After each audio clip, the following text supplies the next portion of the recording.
O espelho, tão grande quanto uma porta, refletia cada dobra do vestido e cada pensamento não dito. Beatriz segurava o ar, menos como se assim pudesse diminuir o volume do corpo que atraía. Mas o vestido de seda lilás parecia zombar dela, marcando o que ela queria esconder na sala aí ao lado. Risos delicados e passos de dança ecoavam como punhais. Era noite de gala, no solar dos Amâncio, um daqueles bailes onde o ouro escorria pelas paredes e a hipocrisia pelos sorrisos. Não vá com esse vestido, Beatriz. Parece um balão prestes a explodir. A voz fria do pai, o barão Amâncio, atravessou a porta sem pedir licença. Beatriz não respondeu. Apenas baixou os olhos, como aprendera desde menina. O pai não a tocava, não a olhava com ternura, e tampouco a elogiava menos nunca. Ela era o fardo que ele carregava apenas por obrigação. No salão, os lustres de cristal lançavam brilhos dourados sobre os convidados. Damas esguias e cavalheiros engomados giravam ao som do piano, e Beatriz, com sua silhueta redonda e expressão nervosa, parecia uma mancha no tecido da festa. Ela tentou se misturar, forçar um sorriso, mas os olhares a cortavam como navalhas. A filha do barão, aquela ali, cochichavam, sem sequer disfarçar. Ela come a fazenda inteira, não? O barão fingia não ouvir, mas por dentro sua raiva fervia. Não suportava o escárnio. Não suportava ter uma filha que envergonhava o nome da família quando ou jovem. Tenente Almeida se aproximou de Beatriz para convidá-la para Dunker. O barão se atravessou no caminho, sorrindo forçadamente. Ela está cansada, tenente. Não é noite para forçar o corpo. Beatriz sentiu o chão sumir. As palavras do pai foram suaves, mas soaram como uma sentença de exclusão. Ali, diante de todos, ele reafirmava: minha filha não é digna de ser vista. Ela fingiu um riso e se retirou, envergonhada, para o jardim dos fundos, onde as estrelas não a julgavam. Lá, sozinha entre as roseiras, ela chorou em silêncio. Se eu tivesse outro corpo, se eu fosse como as outras, pensava, mas logo se odiava por pensar assim. O que havia de errado em ser quem era? A senhora está bem? A voz veio de trás de uma cerca de arbustos. Era grave, calma, sem julgamento. Ela se assustou. De pé, segurando um balde com água, estava um homem negro, de postura ereta e olhos que pareciam enxergar além da carne. Vestia roupas simples e tinha as mãos calejadas. Não é da sua conta. Escravo, respondeu, tentando soar firme, mesmo com a voz embargada. Não, senhora. Mas tristeza desse tipo pesa mais quando fica guardada. Ela se virou, ofendida. Quem era ele para falar com ela assim? Qual o seu nome? Joaquim. Pois bem, Joaquim, cuide da sua vida. E da minha, cuide, o meu pai. Ela se afastou, mas aquelas palavras ficaram. Tristeza desse tipo pesa mais quando fica guardada pela primeira vez. Alguém a enxergava. Não como a filha do barão, não como a gorda, mas como uma mulher ferida. Na manhã seguinte, o barão convocou Beatriz ao escritório. A voz dele era seca como couro velho. Você desonra nossa família com sua presença. Já não suporta os cochichos. A partir de hoje, você irá morar nos fundos da fazenda, junto aos escravos. Talvez assim aprenda a se comportar. Beatriz ficou em choque. Vai me exilar com animais? Como uma leprosa. Não ouse levantar a voz. Você não é uma criança mimada. É uma mulher grande em todos os sentidos. E se não serve para casar, ao menos sirva para trabalhar. Beatriz não chorou. Nem apenas respirou fundo e deixou que o orgulho a envolvesse como um manto. Naquela noite, foi levada para uma casinha simples, ao lado dos alojamentos dos escravizados. Sem palos, sem luxo, sem desculpas. Lá, tudo era silêncio e olhos curiosos. Nenhuma das escravas ousou se aproximar. Apenas Joaquim a observava de longe, sempre com aquele olhar quieto, atento. Beatriz não sabia se o odiava por ser livre em sua dignidade, ou se o invejava por não precisar fingir. Nas noites seguintes, ela passou a comer menos, não por vaidade, Mas por Revolt tentava se encaixar naquele mundo, mas era como colocar um vaso de porcelana num campo de barro. Joaquim às vezes deixava frutas frescas na porta dela. Nunca dizia nada, apenas deixava e sumia. Ela também nunca agradecia. Até que, numa madrugada silenciosa, enquanto Beatriz lavava as próprias roupas num riacho raso, Joaquim apareceu. Não devia estar aqui sozinha, Dona Beatriz. Não sou dona de mais nada, nem de mim. Joaquim se ajoelhou ao lado dela, pegou uma das peças e começou a esfregar sem pedir permissão. A senhora é dona de algo. Sim, do que o sentai. Do que escolhe fazer com isso? Ela olhou para ele e por um segundo viu algo que não via há anos. Respeito. Não o respeito forçado das criadas que temiam o barão, mas um respeito que nascia da alma, do reconhecimento de igual para igual. Você não sabe o que é viver com vergonha do próprio corpo? Não, senhora, mas sei o que é viver com vergonha de ser quem se é. O silêncio entre eles foi mais profundo que o riacho. Um silêncio que dizia tudo. Naquela noite, deitada em uma cama de palha, Beatriz chorou. Não pela humilhação do pai, mas porque pela primeira vez alguém havia tocado nela, não com as mãos, mas com a verdade. E ela não sabia o que fazer com aquilo. As manhãs na senzala começavam antes da luz, mas para Beatriz, o tempo parecia congelado, menos como se o dia se recusasse a começar, enquanto ela estivesse ali. Ela, que nascera entre cortinas de veludo e porcelanas francesas, agora acordava com o cheiro de fumo, suor e chão batido. Dormia em uma cama de palha torta, ouvia galos ao invés de harpas e comia farinha seca no lugar de pães amanteigados. A senhorita ainda não se acostumou, não é? Disse Joaquina, uma das escravas mais velhas, ao vê-la tentando prender os cabelos com um grampo enferrujado. Beatriz não respondeu. Ela não falava com ninguém. Apenas observava menos, como se o mundo fosse uma peça de teatro, da qual ela havia sido arrancada à força. Barão Amâncio não dava sinal de arrependimento. Pelo contrário, se gabava nas rodas de senhores de ter domado a filha desobediente. Dizia que o calor da senzala amoleceria o orgulho dela, e que uma mulher, quando gorda e insolente, merece ser lembrada do lugar que ocupa. Mas Beatriz não se dobrava. Não!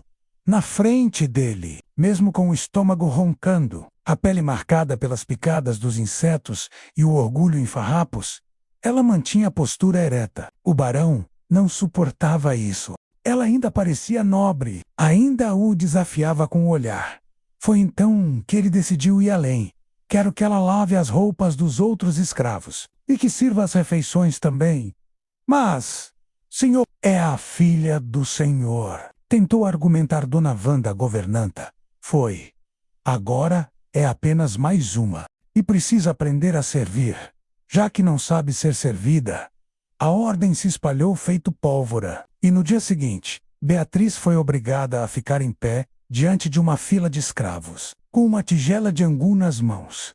Cada rosto que passava era uma facada. Alguns abaixavam os olhos por respeito, outros apenas ignoravam, mas ela via, sentia, o julgamento, a pena, a humilhação. Quando chegou a vez de Joaquim, ela o olhou de frente. Vai rir de mim também? Ele apenas pegou a tigela com calma. Seus dedos tocaram os dela por um breve segundo. Não, senhora. Rir, não. Mas queria que parasse de se esconder atrás da raiva. Ela não combina com seus olhos. Beatriz apertou a tigela com força. Queria jogá-la no chão. Gritar. Mandar ele calar a boca. Mas tudo o que conseguiu fazer foi virar o rosto e segurar o choro. Naquela noite, a tensão explodiu. Ela invadiu o alojamento, onde Joaquim limpava as ferramentas da lavoura. Quem você pensa que é para me dizer o que eu devo sentir? Um escravo me dando lição de moral? Joaquim não se abalou. Não estou dando lição, senhora. Tô falando com alguém que sofre. E eu reconheço a dor quando vejo a sua. É diferente da minha, mas dói do mesmo jeito.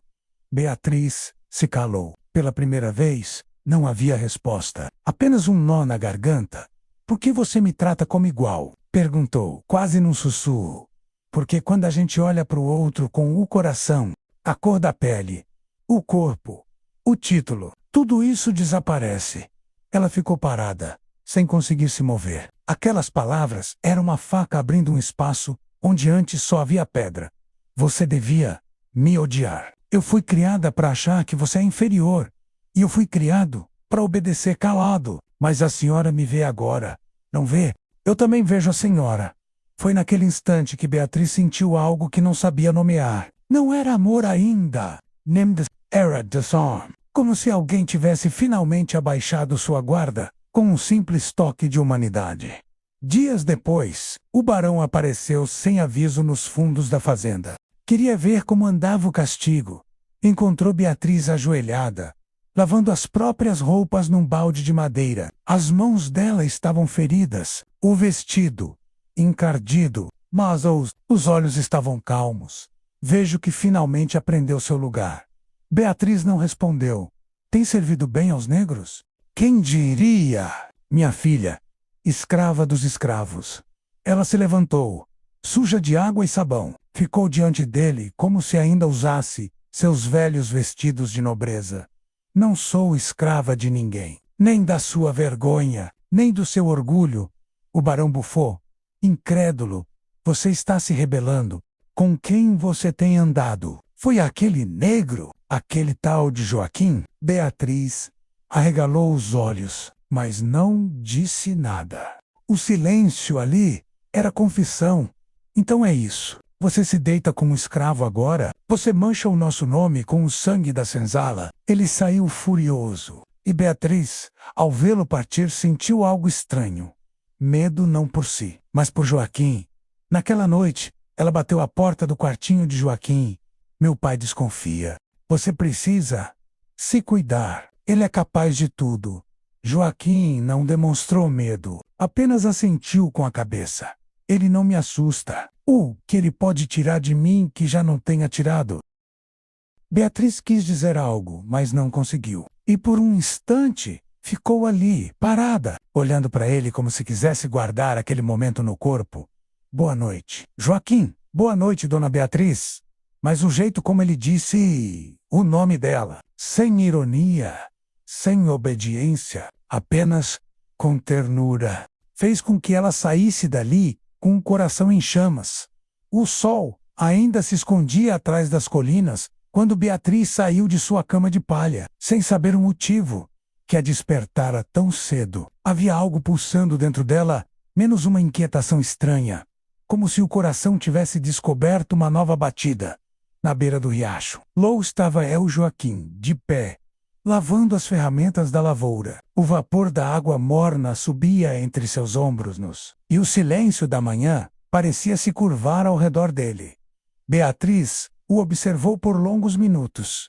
Escondida, não sabia o que era mais desconcertante, a força calma com que ele movia os braços, ou o fato de ele ser o único que não desviava o olhar quando cruzavam os olhos. Joaquim não se curvava diante dela. Não era insolente, não era obediente, era inteiro. Por que você não abaixa os olhos? Ela perguntou, finalmente se aproximando. Ele ergueu o rosto, com a testa levemente suada. Porque não tenho vergonha de olhar alguém nos olhos, nem mesmo a filha do homem que manda em mim. Beatriz sentiu o chão ceder. Não havia desafio na voz dele. Havia verdade, uma que ninguém jamais lhe oferecera. E se eu te mandasse abaixar? Ela provocou, tentando manter o papel de superior. Joaquim deu um meio sorriso. A senhora pode mandar, mas meu respeito não se dá por medo. Se quiser, eu abaixo, mas não por submissão, só por cuidado. Ela não respondeu. Apenas sentou-se numa pedra próxima, e os dois ficaram ali, em silêncio, enquanto o sol finalmente nascia por trás das árvores. Nos dias que seguiram, Beatriz começou a procurar motivos para cruzar o caminho de Joaquim. Um pretexto qualquer, um cesto para carregar, uma pergunta sobre as plantações, um pano para estender. Aos poucos, suas conversas ficaram menos tensas, mais íntimas. Ela começou a se abrir. Falou da mãe que morrera cedo, da infância entre espelhos e dietas forçadas, das festas onde era a única moça que ninguém chamava para dançar. Eu nasci errada, Joaquim. Meu corpo sempre foi um problema. Primeiro para minha mãe, depois para o meu pai, agora para mim. A senhora não nasceu errada. Errado é o mundo que ensina a mulher a se odiar quando ela não cabe no molde dele. Beatriz sentiu as palavras penetrarem fundo. Joaquim tinha o dom de tocar onde doía, sem machucar. Certa tarde, ela o viu lendo um pedaço de jornal velho, escondido atrás do celeiro Volca-Sobilé. Aprendi com um filho do capataz. Ele me ensinava escondido quando era pequeno, antes dele ser vendido. E por que continua lendo? Não tem medo de ser punido? Ler me lembra que minha mente é minha, que meu corpo pode estar preso, mas meu pensamento não. Beatriz o encarou com admiração. Você é mais livre do que meu pai. Ele riu. Amory curto, grave. Isso ele nunca vai admitir. Numa tarde abafada, ela tentou ajudar Joaquim a carregar um balde com água. Ao segurar a alça, suas mãos se tocaram. Foi um instante, mas o suficiente para que o coração de Beatriz disparasse. Ela largou o balde com pressa. Desculpe, Nauri, a senhora não fez nada errado, mas eu senti, ela respondeu, quase num sussurro. Joaquim se aproximou um passo. Não invadiu o espaço dela. Apenas ficou ali, perto o bastante para ser presença, longe o suficiente para ser respeito. Eu também sinto, todo dia. Mas não posso me permitir. Beatriz ficou imóvel. Quis perguntar. Por que não pode? Mas já sabia a resposta. O mundo deles era dividido por uma linha invisível feita de ferro. Sangue e nome, naquela noite, sozinha na cama, Beatriz levou a mão ao próprio rosto, tentando lembrar como era ser tocada com carinho. O último abraço que recebera fora da ama de leite, quando ainda era criança, depois, apenas olhares cortantes, dedos apontando, sussurros maldosos. Mas agora havia Joaquim, um homem que não havia como monstro, nem como fardo, nem como troféu. Ele havia como mulher, e isso era tão novo que doía. No dia seguinte, enquanto ajudava a estender roupas no varal, Beatriz notou um rasgo no vestido de trabalho. Tentou costurar, mas seus dedos delicados não sabiam lidar com agulha e linha. Deixe comigo, disse Joaquim, surgindo com uma agulha improvisada e um olhar calmo. Você também costura? Ela zombou, meio surpresa. Aprendi observando minha mãe. Consertar coisas é a única forma de não quebrar por dentro. Ele se ajoelhou e começou a costurar a barra do vestido dela. Ali mesmo, enquanto ela observava menos paralisada, não havia desejo explícito naquele gesto, mas havia cuidado. E para Beatriz, isso era mais íntimo que qualquer toque naquela noite. Enquanto as estrelas iluminavam os campos silenciosos, Beatriz escreveu em seu diário escondido. O mundo diz que ele é inferior, mas nenhum homem me tratou com tanta dignidade. Se isso for errado, então que meu erro seja eterno. Mas do outro lado da fazenda, o barão começava a desconfiar. Uma criada jurava ter visto a filha conversando demais com o escravo Joaquim. Outra dizia que Beatriz andava mais leve, mais viva. E o barão, que odiava tudo o que não controlava, decidiu agir. Um novo castigo estava sendo preparado. E desta vez, não seria só para Beatriz. Foi numa manhã turva, de céu encoberto e vento estranho, que o corpo de Beatriz finalmente cedeu, enquanto carregava um balde com água da fonte. Escorregou em uma pedra coberta de limo e caiu com força. O som do impacto ecoou entre os barracões como um grito mudo. Joaquim, que carpia o solo ali perto, correu no mesmo instante. Beatriz estava no chão, com o tornozelo torcido e o vestido molhado de lama. Chorava, não só de dor física, mas de uma raiva antiga, sufocada, que finalmente transbordava. Não me toque, ela gritou ao vê-lo se aproximar. Mas ele não recuou. Precisa de ajuda. E não vou dexalar aqui no chão como um animal ferido, Beatriz corava. Mas já não resistia. Joaquim a ergueu nos braços, como se ela fosse leve. Ali, pela primeira vez, ela se sentiu assim, leve. A levou até o alojamento dela. Ignorando os olhares chocados dos outros escravos, a deitou na cama de palha e começou a limpar o ferimento com água morna e folhas de ervas. Isso vai arder. Ela apenas assentiu. O tornozelo latejava, Mas o que mais doía era o silêncio que preenchia o quarto enquanto Joaquim cuidava dela, menos como se ela fosse algo precioso. Por que você faz isso? Porque ninguém nunca cuidou de mim quando precisei. E eu prometi que se pudesse faria diferente. Beatriz tentou conter as lágrimas, mas elas escorreram pelos lados do rosto. Aquilo era mais que um curativo. Era uma cura que vinha de dentro. Nos dias seguintes, ela ficou de repouso. E foi ali, entre as paredes simples daquele quarto, que os dois passaram a se conhecer de verdade. Conversavam por horas, às vezes sobre o passado, às vezes sobre coisas pequenas. Uma flor que nascia atrás do galinheiro, um sonho estranho que ela teve na infância. A forma como o vento dançava nas folhas de manhã. Você já amou, Joaquim? Ela perguntou uma noite, enquanto o luar entrava pela janela.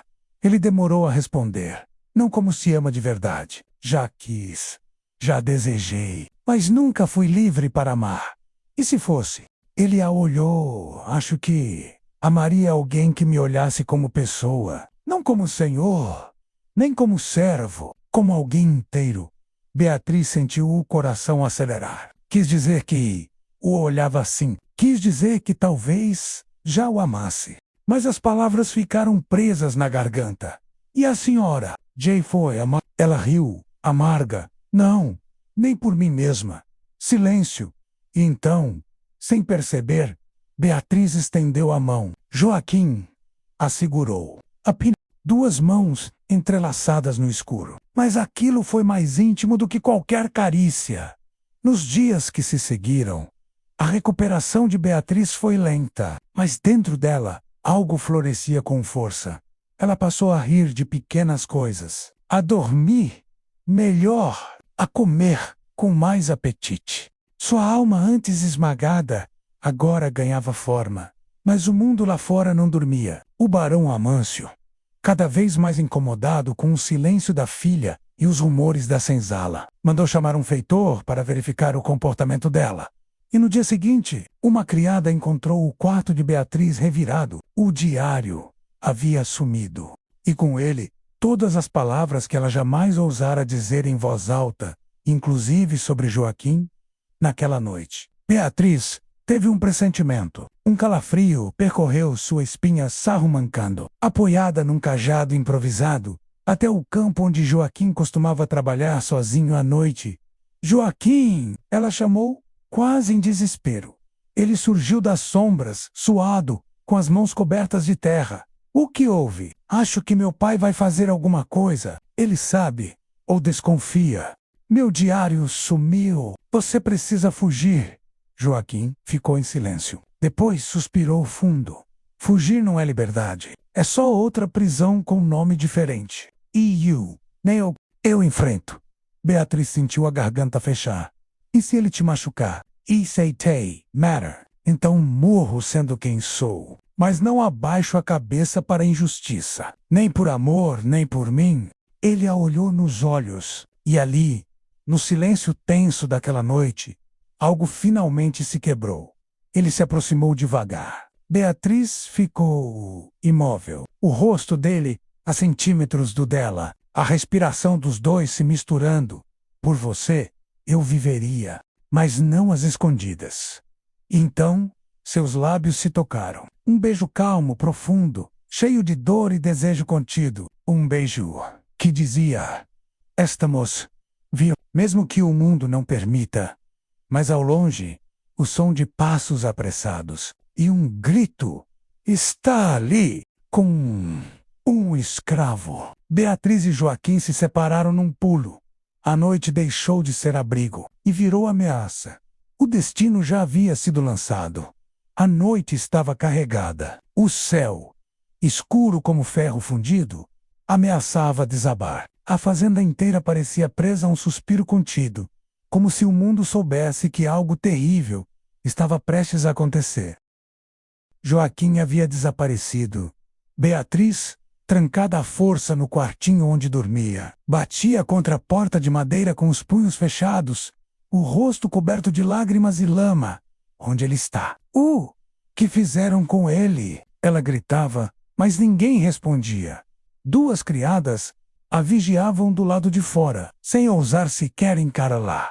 Horas antes, o beijo entre os dois fora interrompido por gritos e passos apressados. Alguém, menos provavelmente uma criada fiel ao barão, havia-o seguido e presenciado o momento proibido. Beatriz tentara correr atrás de Joaquim, mas sua perna ainda doía. Ele, por sua vez, desaparecera na escuridão do matagal, sem deixar rastros. Foi a última vez que ela o viu livre. No casarão, o barão Amâncio explodiu em fúria. Ela me envergonha mais uma vez. Dessa vez, com um escravo, um negro sujo tocando na minha filha. Senhor, não há provas, disse o feitor, tentando conter a raiva do patrão. Não preciso de provas. E o vai ou diário. Ela escreve que sonha com ele, que ele é o único que a trata como mulher. Como se atreve a amar alguém como ela? As palavras dele transbordavam mais do que raiva. Era um puro ódio de quem não aceita perder o controle. Não era só o preconceito contra Joaquim. Era a ferida narcísica de um pai que não conseguia dominar a alma da filha. Quero ele acorrentado. E quero que todos vejam. Quero que essa fazenda saiba o que acontece com quem se esquece do seu lugar. A tempestade caiu de repente, como se o céu também tivesse rompido em pranto. Na manhã seguinte, todos os escravizados foram reunidos no pátio de terra batida. Beatriz foi arrastada de dentro do alojamento e obrigada a assistir. As roupas molhadas grudavam no corpo dela. Os cabelos despenteados escondiam os olhos, mas nada escondia o terror. Ali, no centro, Joaquim foi trazido com as mãos amarradas, descalço, o rosto machucado. Mas ainda assim, altivo em silêncio, os olhos fixos no horizonte. Sam Merrill, sem vergonha. Esse escravo foi além dos seus deveres. Tocou o que não lhe pertence. Desonrou o nome da minha família, gritou o barão, com a voz inflamada. Beatriz tentou correr até Joaquim, mas foi contida por dois homens. Ela gritava, implorava, chorava. Não! Foi culpa minha! Eu que... Mas ninguém queria ouvir a verdade. O barão fez sinal. O feitor ergueu o chicote. Não! Por Deus, pai! Por tudo que ama! Pare! O primeiro golpe soou como um trovão. O corpo de Joaquim arqueou, mas ele não gemeu. O segundo veio logo em seguida. A chuva misturava o sangue com a terra. Terceiro. Beatriz tentou se soltar, desesperada. Caiu de joelhos. Você vai matá-lo. Você vai matar o único homem que me viu. O único que não teve nojo de mim. O barão congelou por um instante. Mas não por compaixão, e sim pelo que ela acabara de confessar. Diante de todos, então é verdade. Você se entregou a ele. Sujou seu sangue. Me traiu com um animal. Não, ela gritou. Eu me entreguei a mim. Pela primeira vez. Ele não me usou. Ele me libertou. As palavras ecoaram no silêncio repentino. Todos ouviam. Todos sabiam. Mas ninguém ousava intervir. O barão, furioso, fez sinal para que o chicote fosse largado. Basta. Não o quero morto. Quero que ele apodreça com a vergonha. Quero que viva sabendo que nunca poderá toquelar de novo. Joaquim, mesmo ferido, ergueu os olhos, olhou diretamente para Beatriz. E ali, entre a dor e o barro, ele sussurrou. Eu não me arrependo. Ela soluçou. Nem eu, naquela noite. Beatriz ficou sentada ao lado do barracão, onde Joaquim estava preso. Cantava uma canção antiga, que sua mãe costumava cantar nos momentos de dor. Não podia vê-lo, não podia tocá-lo, mas podia ficar. E isso, naquele momento, era tudo. Enquanto o mundo dormia, dois corações sangravam em silêncio, mas vivos. E isso ainda era um tipo de milagre. Acordou antes do sol, ou melhor, nem dormiu. Beatriz passou a noite sentada no chão de terra, encostada na parede do barracão onde Joaquim fora trancado. As costas doíam, os olhos ardiam, mas seu coração, ele estava em chamas. Pela primeira vez, ardia, não por vergonha, mas por amor. Um amor que agora era ferido, algemado e vigiado. Ela havia prometido a si mesma. Não sairia dali enquanto ele estivesse preso. Mas antes do amanhecer, 2 capatazes vieram, a mando do barão. Ela vai para o convento. Hoje Beatriz se agarrou à grade da janela do barracão. Não, não vou. Não, sem vê-lo. Você não tem mais escolha, sinhá. Desonrou seu sangue. Agora vai pagar. Ela lutou, arranhou, gritou, mas foi levada à força. Do outro lado do campo, Joaquim permanecia em silêncio, acorrentado a um poste de madeira. O corpo, ainda marcado pelo açoite, exalava calor e dor, mas o olhar permanecia firme, desafiador. Ele não pensava na dor, pensava nela. Onde estaria? Teria sido levada? Estaria segura? Quando uma das crianças da senzala passou por perto e lhe sussurrou que Beatriz tinha sido arrastada, ele fechou os olhos com força. A culpa era dele. Mesmo sem arrependimento, o peso da consequência era brutal. No casarão, o barão andava de um lado para o outro como um animal enjaulado. A desonra da filha queimava em sua boca como fel. Ela cuspiria na minha cara, se pudesse. Preferiu o lixo da senzala ao sangue da nobreza. Talvez ela só tenha escolhido alguém que a enxergasse como mulher, senhor, murmurou a governanta, num ato raro de coragem. O barão girou com os olhos flamejantes. Ela vai apodrecer num convento até esquecer o próprio nome. E aquele negro vai me servir até o último suspiro. Mas o destino, aquele velho escritor de reviravoltas, já preparava sua próxima página. Na biblioteca antiga da fazenda, entre livros empoeirados e documentos esquecidos, o velho contador da família encontrou algo que não deveria estar ali. Um testamento antigo pertencia ao irmão falecido do barão, o coronel Álvaro, que morrera sem filhos legítimos. Mas havia ali uma cláusula escondida, uma herança não reivindicada, um nome esquecido. Em caso de ausência de herdeiros legítimos, minha parte das terras deve ser destinada a meu único filho bastardo, nascido do Maria, a escrava da Fazenda Sul, e registrado como Joaquim. O contador gelou. Joaquim. Enquanto isso, Beatriz, enclausurada numa antiga sala de oração, era vigiada por 2 freiras contratadas pelo pai. Não era um convento de fé, era um cárcere disfarçado de sagrado. Ela se recusava a comer, se recusava a falar. Apenas fitava a parede, repetindo uma promessa em silêncio e o vu Volter. Nem que seja engatinhando, mas vou voltar por ele.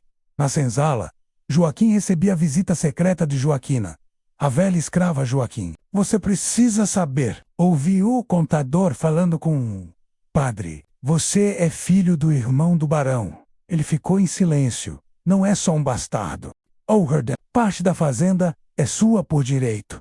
Joaquim riu, um riso amargo, cansado. Direito? Desde quando o sangue preto tem direito a algo neste mundo? Mas está no papel. Tai.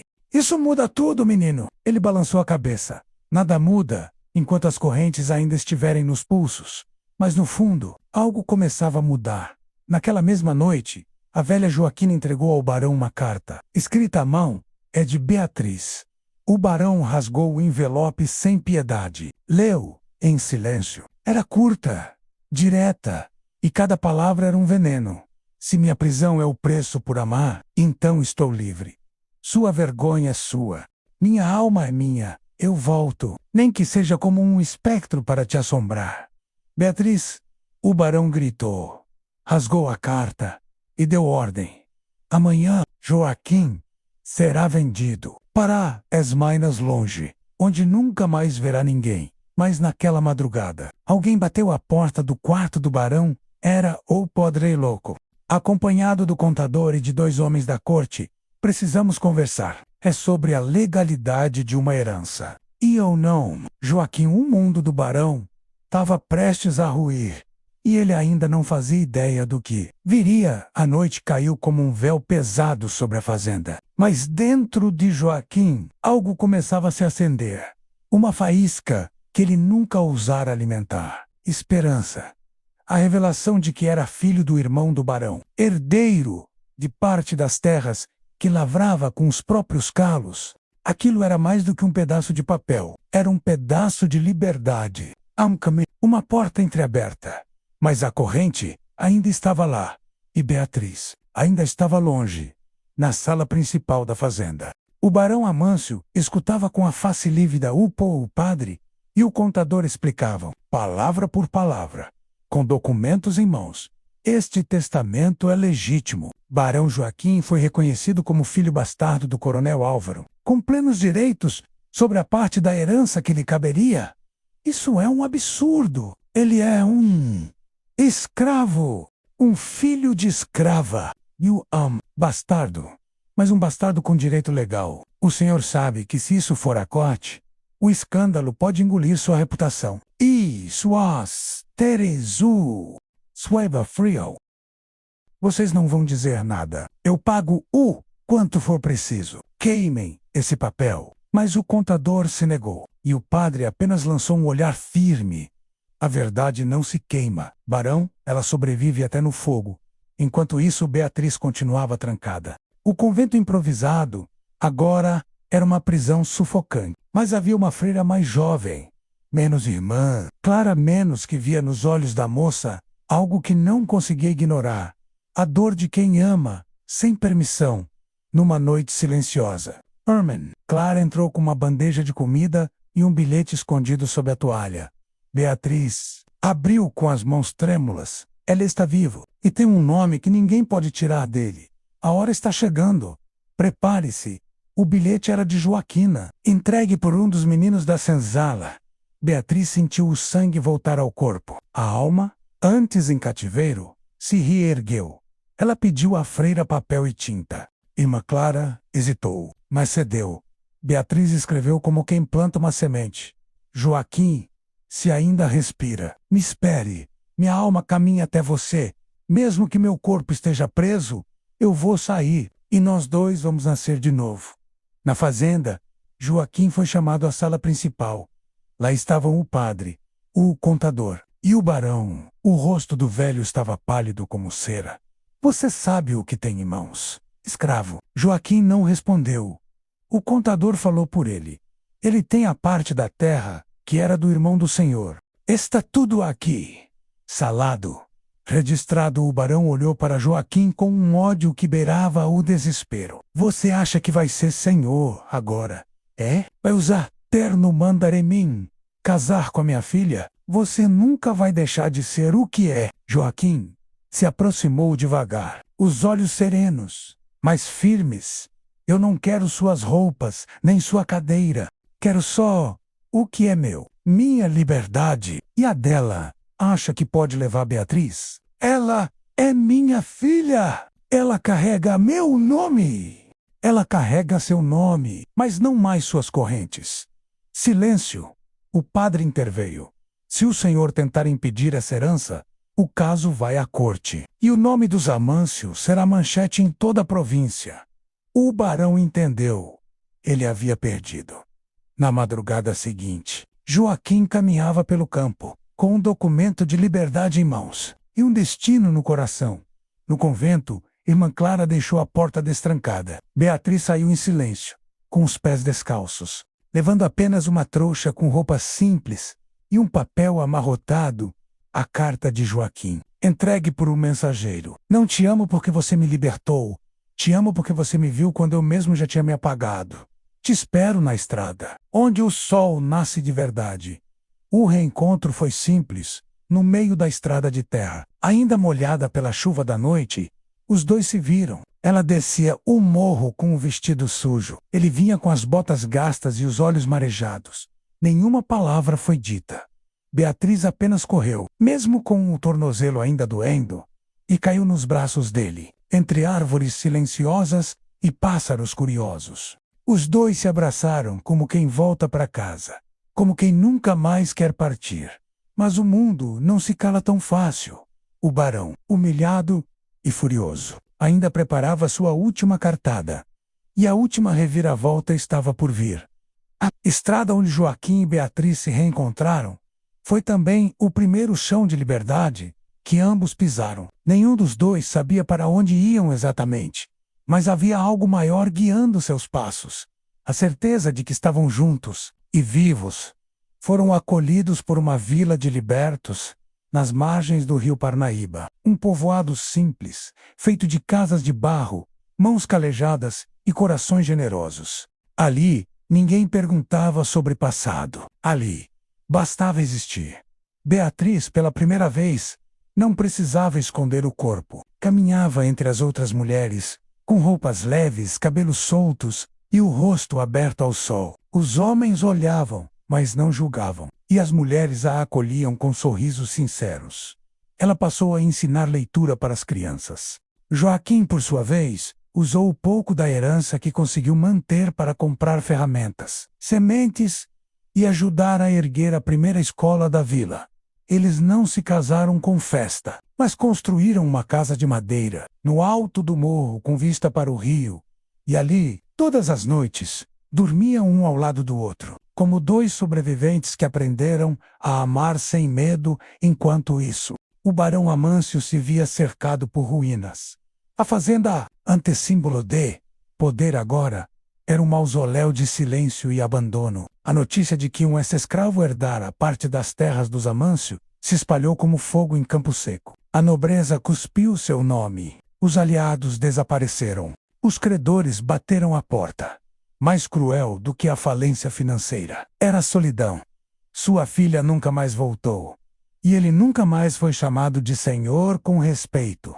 Aos poucos, o barão foi definhando. Envelheceu rápido. Morreu sem ninguém ao lado, exceto os próprios fantasmas. Anos depois, numa tarde de verão, uma senhora muito magra apareceu na vila onde Beatriz vivia. Era uma jornalista de São Paulo, buscando histórias de superação para um novo jornal abolicionista. É verdade que a filha de um barão vive aqui com um ex-escravo? Beatriz apenas sorriu. Não. Aqui vive uma mulher que renasceu, e um homem que nunca deixou de ser livre, mesmo acorrentado. A jornalista insistiu. Mas vocês venceram. Fugiram. Foram mais fortes. Beatriz balançou a cabeça. Não vencemos. Apenas sobrevivemos ao ódio e amar neste mundo. Às vezes já é uma forma de vitória. Na casa no alto do morro, Joaquim cuidava do jardim.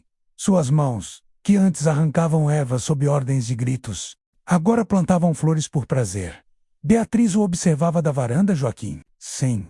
Você ainda me vê, mesmo depois de tudo. Mesmo com o tempo passando, você ainda me enxerga? El Peru virou-se com um sorriso tranquilo. Vejo mais do que nunca. Vejo a mulher que enfrentou o pai, o mundo e a si mesma. Vejo a alma que me salvou quando ninguém mais via valor em mim. Vejo você, e isso basta. Beatriz sorriu. E ali, entre o cheiro de terra molhada e o canto dos pássaros, ela soube. Aquele era o lar. Não o casarão, não o sangue nobre, não o nome herdado. O lar era aquele olhar. E assim, naquela vila esquecida do mapa, uma história que começou com humilhação, terminou com paz. Não foi um final de contos de fadas. Foi real, doloroso. E, por isso mesmo,